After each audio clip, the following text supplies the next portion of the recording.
stories that started. So how did you get involved? I want this photo, actually.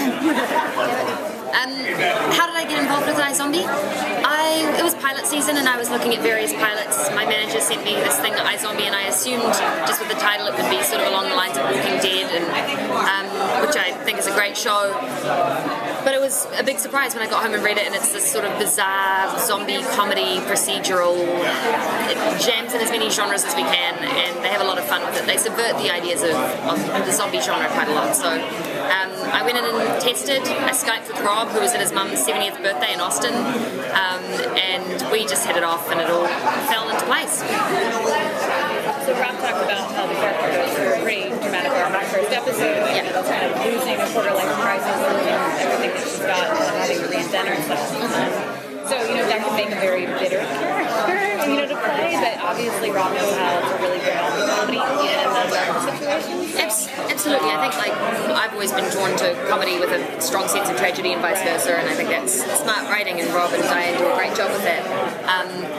But I think that was what was appealing about Liv, is she is cynical and jaded, and she's lost her sense of identity, but within the first episode, although she can maintain some of that sarcasm and that sort of dark sense of humour, she starts to see a sense of purpose as well, and thanks to Ravi, her colleague and boss, she's able to find a bit more of a purpose in her life, and with that growing sense of identity comes a little bit more of a sense of optimism too.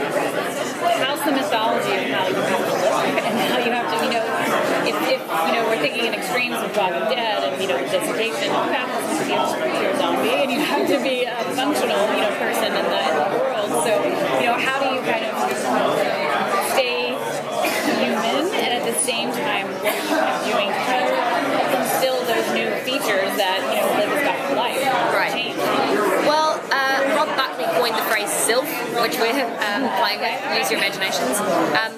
But so we're playing that she's able to pass off as a human. She has to be, her family and friends still believe that she's a human. Okay. But she's unhealthy looking, and weirdly I actually saw somebody walking around the streets who had a similar complexion, and I double took because although I may have just thought she was unhealthy before, now I'm getting suspicious. So I lose all my pigment, and I have white hair, I have very, very white skin, I have dark circles under my eyes, and the more hungry I am, and the longer it's been since I've eaten a brain, I get redder contact lenses and I get veins. We work with an amazing makeup and hair department that have created a really strong look for when I go rabid zombie. Can you talk about the relationship between your character, kind of good zombie versus bad zombie? Absolutely. I only recently watched Buffy the Vampire Slayer, and I feel like my character in some ways is a cross between Buffy and Angel. She's this ethical zombie. She's the heroine, and she is solving these crimes and fighting against injustice in her community, but she is also a zombie who is trying to eat brains in the most socially responsible way. So she eats the brains of people who've died already in order to try to preserve some dignity, I guess. I had actually, we heard there was a bad zombie in this. Right. So for every good zombie, I guess our villain, it just serves very well for us to have a bad zombie whose intentions aren't so ethical or socially responsible. So we have cast the divine David Anders as Blaine De Beers, and he is sort of the peak of the bad zombie world, and we get to see Liv and his interaction, and that's like a big part of the storyline for the first season especially. No problem. You've been in so many good shows, you've had a big couple of years and you've done some amazing projects, but this you're like fronting this and all the while on the Comic Con bag. Is it a bit daunting? Is it challenging to be the face of the show?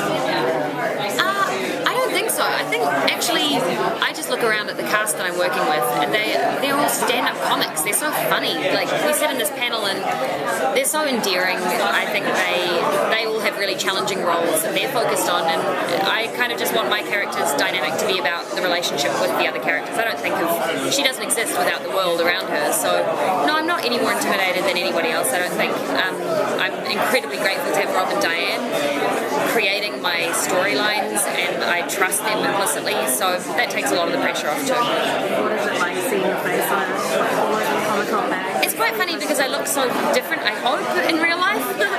Touch wood. But so I don't get recognised as that character or anything. I'm much more of a recognised as Tinkerbell or somebody else, and that's quite fun to have such a strong departure from your character in real life. But it's fun, it's exciting, it's nice to see that people are caring about the show and getting the buzz going. Zombie definitely like Once Upon a Time, Masters of Sex, like Am I still right now?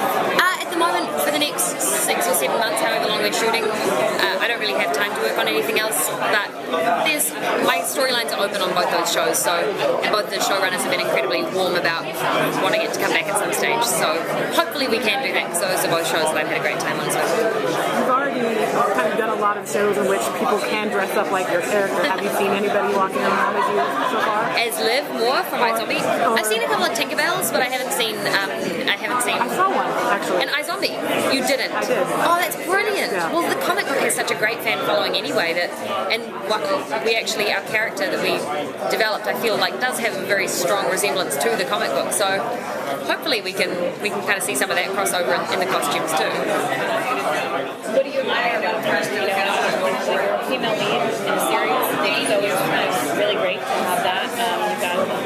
You've got a co-creator, so that's when you look at her in this 20s, sort of life crisis kind of thing, what do you like about what she's kind of struggling through, that she's able to see some hope? Do you feel that she's only like hope or Absolutely. I think anybody who comes out of school, and I mean she's come out of her medical training, and suddenly she doesn't have that framework, which, I come out of high school and I'm no longer able to just answer, I'm a student, and I'm no longer able to say, I live in Tarangi and this is my world. It's now, how do you find that? And I think it's a very human and accessible story. It just so happens that hers is magnified by the fact that she's also lost her life, and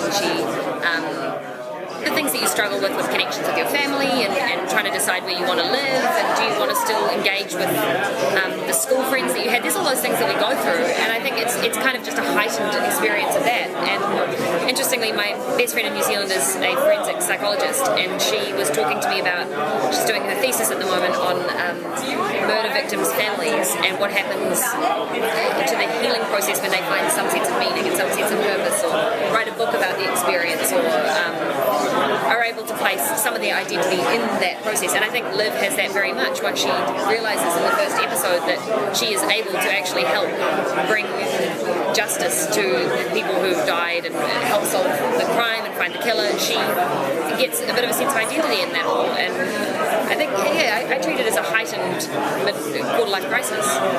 How challenging was it getting zombie mannerisms down? Do you have a walk that you had to kind of practice, or sounds?